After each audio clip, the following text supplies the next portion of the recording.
Apa kabar sahabat Kawasta, apa kabar para Andalanta? Halo, nama saya Egi Anggrani Rustam, biasa dipanggil Egi sebagai HRD.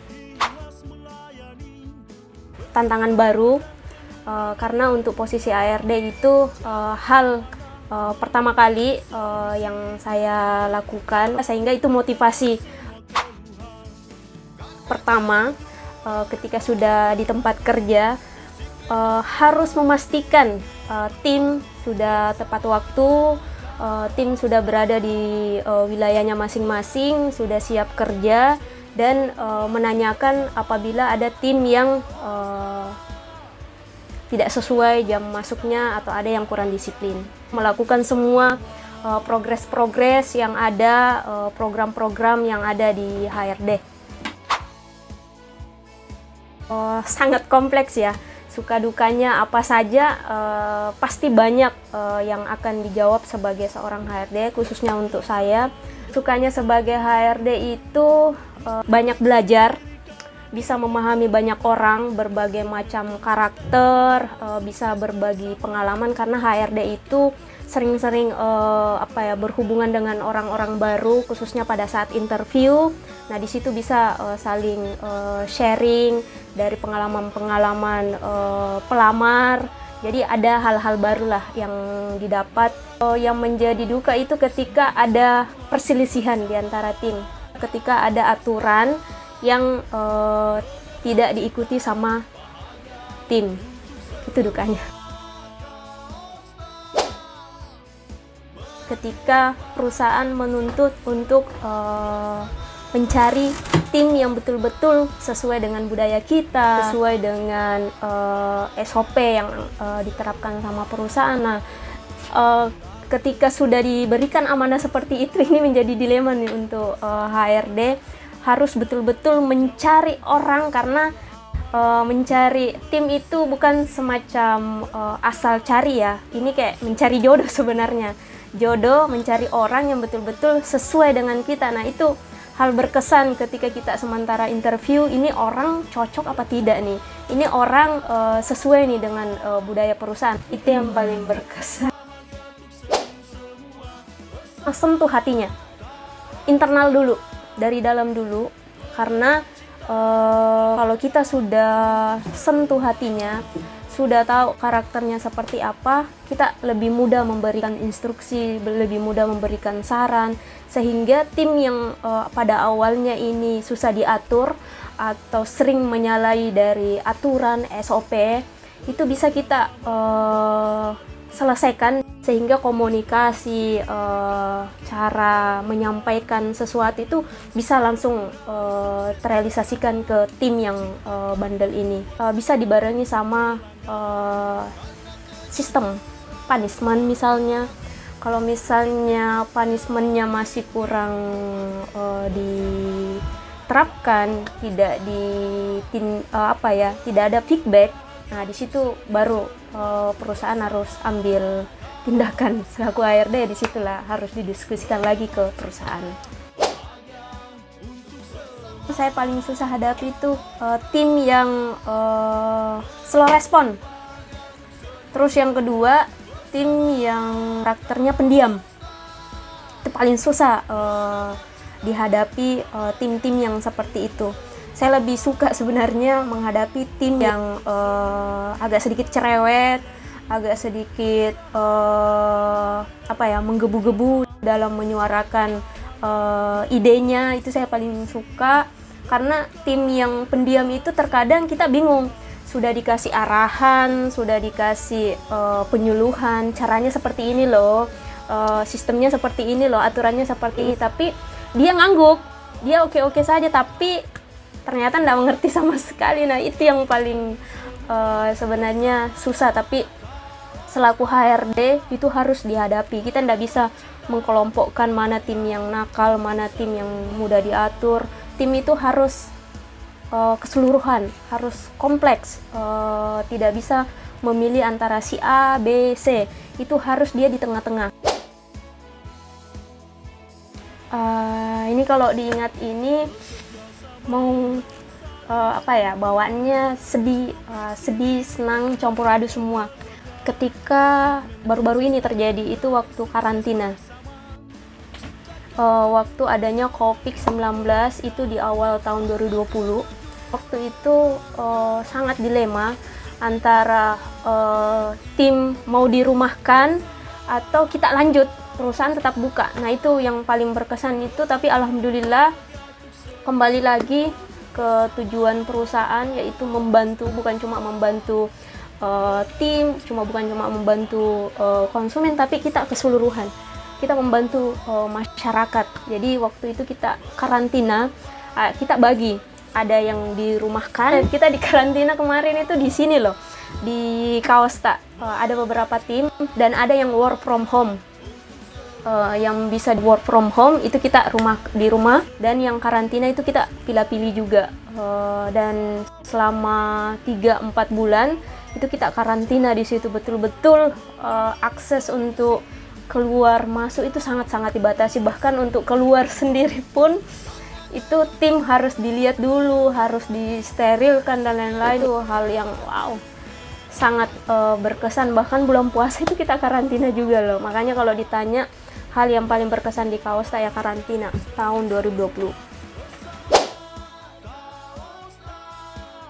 Selama kurang lebih 3 tahun saya menjabat sebagai HRD. Wow, sangat-sangat luar biasa pelajaran pribadi saya, khususnya dalam kehidupan sehari-hari, baik itu di tempat kerja, di lingkungan keluarga, masyarakat, dan lain-lain. Itu sangat memberikan pelajaran yang sangat luar biasa, baik itu dari internal saya, dari pribadi saya sendiri. Itu alhamdulillah hasilnya positif, karena yang saya dapatkan sendiri itu di Kaosta, ownernya positif, tim-timnya juga positifnya dalam artian memberikan hal-hal yang positif ya. Pasti ada pelajaran baru lagi, dan di sini saya dapatkan yang sangat-sangat luar biasa di Kaosta. Banyak hal-hal baik yang saya dapatkan, banyak pelajaran hidup juga. Semoga ini pelajaran yang diberikan ke Kaosta, ke saya pribadi itu bisa saya share, bisa saya aplikasikan di luar sana. Bisa positifnya itu saya bisa aplikasikan di keluarga maupun di masyarakat luas. Amin.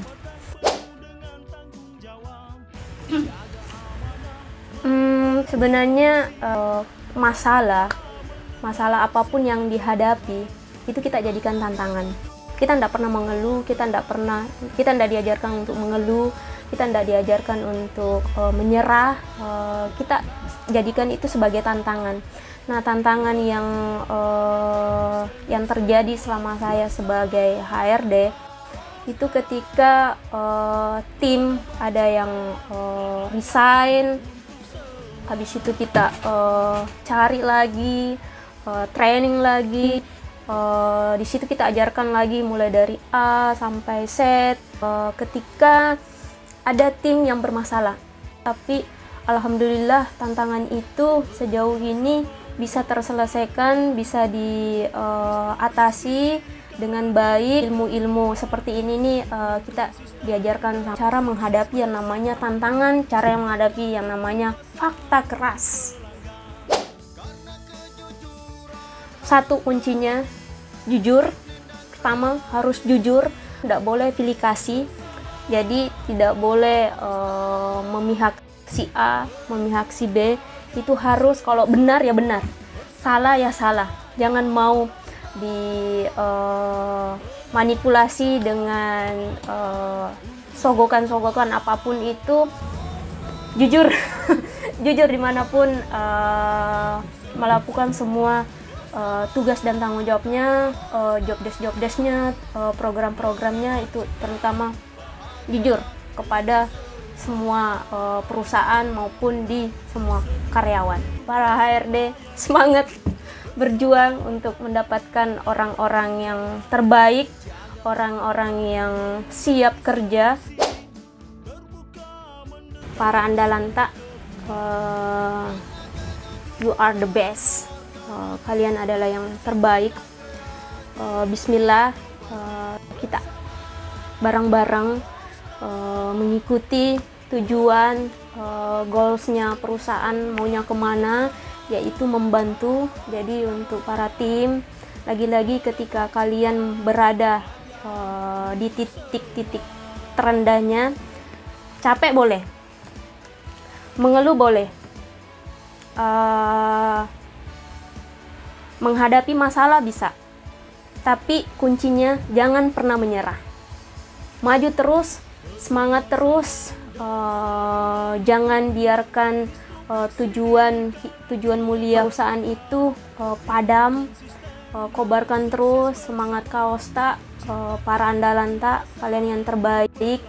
Saya yakin siapapun yang sudah masuk di ruang lingkup keluarga Kaosta itu adalah orang-orang pilihan, orang-orang terbaik.